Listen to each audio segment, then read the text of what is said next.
Hello guys, welcome to Learn City, and today I'm going to be sharing 3 study tips for lazy students. Out of all things in the world, studying most likely does not seem to be like the most fun thing to do. Really, nigga? But as students, we have to find a way to make this work for us. So I'm going to be giving you those 3 tips now. Tip number 1, discover your peak hour. Okay, so your peak hour is that time of the day when you're at your most productive. It could be early in the morning, late at night, or even during the day. Now, it differs from person to person, and that is why you must not just, join your friends to read when they are reading because you want to feel among.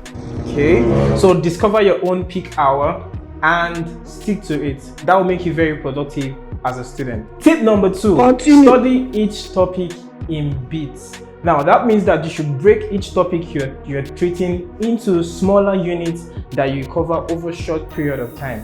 One thing about laziness is you find it very, very, very difficult to sit down over a long period of time. So instead of reading for 3 hours, why not just break your reading time into, maybe 6 times a day, and you break 3 hours 6 times a day, and you take just a bit of that topic to treat in each allotted time. So that will make you very productive and have good grades. Tip number 3, teach what you have learned. So after your study, it is very good to go back to your study group or with your friends and just teach them what you have learned over that period of time. It will help you to recollect faster and easier when you need it in the exam. That is it, guys. So those are my 3 study tips for lazy students. See you in the next one, guys. Bye.